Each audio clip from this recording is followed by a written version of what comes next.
तर मंडळी ही कुठची रीडिंगची व्हिडिओ नाही आहे. काही गोष्टींबाबतीत तुम्हाला थोडी माहिती द्यायचा प्रयत्न करायचा आहे. हाच उद्देश आहे या व्हिडिओचा. माहिती थोडीफार देऊ शकेन अशी मी अपेक्षा करते. कदाचित व्हिडिओ जरा लांबू शकते, त्यामुळे कदाचित ही यूट्यूबवरही जाऊ शकेल. कारण इथे मला वाटतं Instagramवर मर्यादा आहे व्हिडिओच्या बाबतीत, रील्सच्या बाबतीत. पण मी लिंक नक्कीच देईन यूट्यूबची, मग जर ही यूट्यूबवर गेली तर. तर मंडळी, बऱ्याच हल्लीच्या टॅरो रीडर्सना एक प्रश्न ना खूप कॉमन असा येत आहे बऱ्याच महिन्यांपासनं, आणि त्या बाबतीत मला तुमच्याशी बोलायचं आहे की म्हणजे हे लग्न झालेले जी लोकं आहेत त्यांचा पण हा एक प्रश्न आहे की एखादी व्यक्ती म्हणजे पुरुष असेल तर एखाद्या त्या स्त्रीबद्दल विचारतात, किंवा स्त्री असेल तर ते काही एखाद्या पुरुषाबद्दल विचारतात, किंवा जर लग्न झालेले नसतील दाम्पत्य तर, आणि जर फक्त नात्यात असतील, रिलेशनशिपमध्ये असतील, तर त्यांचा हा प्रश्न असतो. किंवा जे नवीन एकमेकांना भेटलेत की ही व्यक्ती, अमुक अमुक व्यक्ती आमची किंवा आमचा ट्विन फ्लेम आहे का? तर मंडळी, कसं आहे ना, ट्विन फ्लेम या शब्दाचं एक खूप वेड पसरलं आहे आध्यात्मिक जगात. सध्या तरी मला हे दिसून येत आहे काही वर्षांपासून किंवा काही महिन्यांपासून. आणि ह्याचं एक खूप असं ना, खूपच नको तेवढं मार्केटिंग चालू आहे. खरं काय, खरी ही हा प्रवास काय आहे हे कोणाला धड माहीतही नाही आहे. फक्त रील्स बघून, रीडिंग्स बघून, किंवा म्हणजे अक्षरशः Googleवरची काही माहिती बघून वगैरे लोकांच्या मनात एक पडलं आहे, अच्छा, अच्छा, ट्विन फ्लेम आहे, हा माझा ट्विन फ्लेम आहे, ही माझी ट्विन फ्लेम आहे, असा सगळा प्रकार आहे. काही मला तर वाटतं काही वाचक तर हेही सांगत असतील की या तुमचा ट्विन फ्लेम तुम्हाला कधी मिळणार, काय आहे हे वगैरे, असं सगळं हा सगळा प्रकार आहे. एवढं कानावर खूप पडतंय माझ्या, तर म्हणून याबाबतीत मी ही व्हिडिओ बनवली आहे.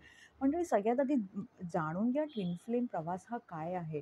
ही कुठली प्रेमकहाणी नाही आहे. सगळ्यात आधी मी हे सांगेन, ही एक आध्यात्मिक प्रवास आहे.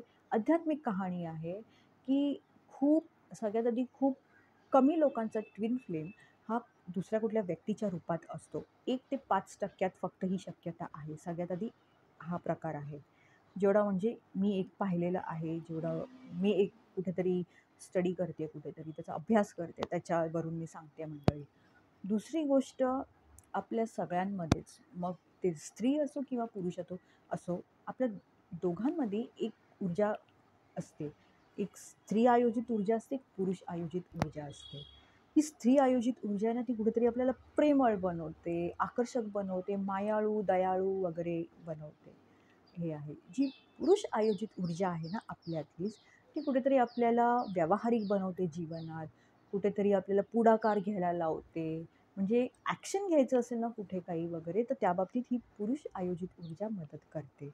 तर ट्विन फ्लेम प्रवास हाच आहे मंडळी खरं तर, की या प्रवासात कुठेतरी आपल्या या दोन्ही ऊर्जा आपण संतुलित करतो या प्रवासात. ही कुठचीही प्रेमकहाणी नाही आहे खरं तर. आहे, की तुम्ही जितकं जास्त आध्यात्मिक व्हाल, तुमचे चक्र जे असतात त्याच्यावर काम कराल, तितकाच या दोन्ही ऊर्जा ज्या आहेत ना, ते संतुलित बनतात मंडळी. व्यक्तीच्या रूपातला जो ट्विन फ्लेम असतो ना मंडळी, तो फक्त त्यावेळपुरतं येतो. तो तुम्हाला अशा प्रकारे दुखावतो, ट्रिगर करतो, की तुम्ही स्वतः आध्यात्मिक रस्त्याला जाता आणि स्वतःवर आध्यात्मिक रूपांमध्ये काम करायला सुरुवात करता. आणि इतकं सगळं काम करून सुद्धा तुम्ही ती लेवल, ती पातळी तुम्ही गाठलीत, तरी तुमचा संग्रह तुमच्या ट्विनसोबत म्हणजे कन्फर्म आहे, निश्चित आहे असंही नाही आहे मंडळी. तो कधी होईल, केव्हा होईल हे कोणीच सांगू शकत नाही. हा प्रकार आहे. तो फक्त ब्रह्मांड आणि दिव्यशक्ती त्यांच्यावरच अवलंबून आहे. हा प्रकार आहे. तुम्ही जर विचार केलात, की मी काहीतरी मॅनिफेस्टेशन म्हणजे आकर्षणाचा सिद्धांत वापरून वगैरे मी त्याला मिळवेन, किंवा काही जादूटोणा करून मी मिळवायचा प्रयत्न करेन, तसं होणारच नाही. कारण हे सगळं ब्रह्मांडाच्या हातात आहे मंडळी. हा पूर्ण प्रवास ब्रह्मांडाच्या हातात आहे. त्यामुळे तसं काहीच होत नाही आहे. हा प्रकार आहे. तर हे जाणून घ्या, की ट्विन फ्लेम प्रवास हा आहे. तुम्ही पुढे जाऊन ट्विन फ्लेम प्रवासात व्यक्तीच्या रूपात जर तुमचा ट्विन फ्लेम असेल, तर हो, आकर्षण, प्रेम खूप असतं, पण ते तेवढ्यापुरतं असतं. त्यानंतर दुरावा येतो दोघांमध्ये. तो दुरावा झाल्यावर जो खरा प्रवास सुरू होतो ट्विन फ्लेमचा, म्हणजे तो इतका भयानक असतो, इतका खडतर असतो, की काही गोष्टी ऐकून तुम्ही खरंच आश्चर्यचकित व्हाल. असे अनुभव येतात या प्रवासात, की तुमची आपली माणसंसुद्धा तुमचे वैरी होऊन जातात अक्षरशः. की काही जणांना त्यांचं घरदार सोडायला लागतो. हा अनुभव आहे काही ट्विन फ्लेम्सचा मंडळी. हे लक्षात घ्या. फक्त वरचेवर बघून त्याच्यात फसू नका, अडकू नका. तुमचं व्यावहारिक जीवन, तुमचं म्हणजे तुमचं जे मॅरिड लाईफ आहे, तुमचं जे चांगली रिलेशनशिप चालू आहे, ती खराब करू नका.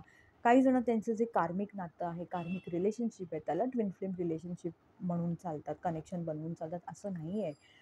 कार्मिकमध्ये तुम्ही कुठेतरी खूप दुखावता, तुम्हाला त्रास होतो, हे होतो, सगळं होतं. पण ट्विन फ्लेममध्ये तुम्ही आध्यात्मिक रस्त्यावरती जाता, एवढं लक्षात ठेवा कुठेतरी. अध्यात्म तुम्ही निवडता आणि कार्मिकमध्ये तुम्ही अक्षरशः मला वाटतं अगदी मोडून तोडून सुद्धा पडत असाल. हे आहे, आपले जीवनातले धडे असतात. या व्हिडिओमध्ये मी इतकंच सांगत आहे मंडळी. कदाचित दुसरी एक व्हिडिओ बनवेन. काही अजून अनुभव माझे सांगेन, कारण मी स्वतः या प्रवासात आहे. वर्ष 2020 जेव्हा मध्यावर आलं होतं, तेव्हापासून माझा हा प्रवास सुरू झाला. आज 4 वर्ष झालेली आहे मी या प्रवासात आहे. बरंच काही-काही शिकली आहे, बरंच काही-काही शिकायला मिळालं आहे. तर माझ्या अनुभवातनं काही गोष्टी मी तुम्हाला सांगायचा प्रयत्न करीन. तुम्हाला समजेल अशी मी अपेक्षा करते. धन्यवाद.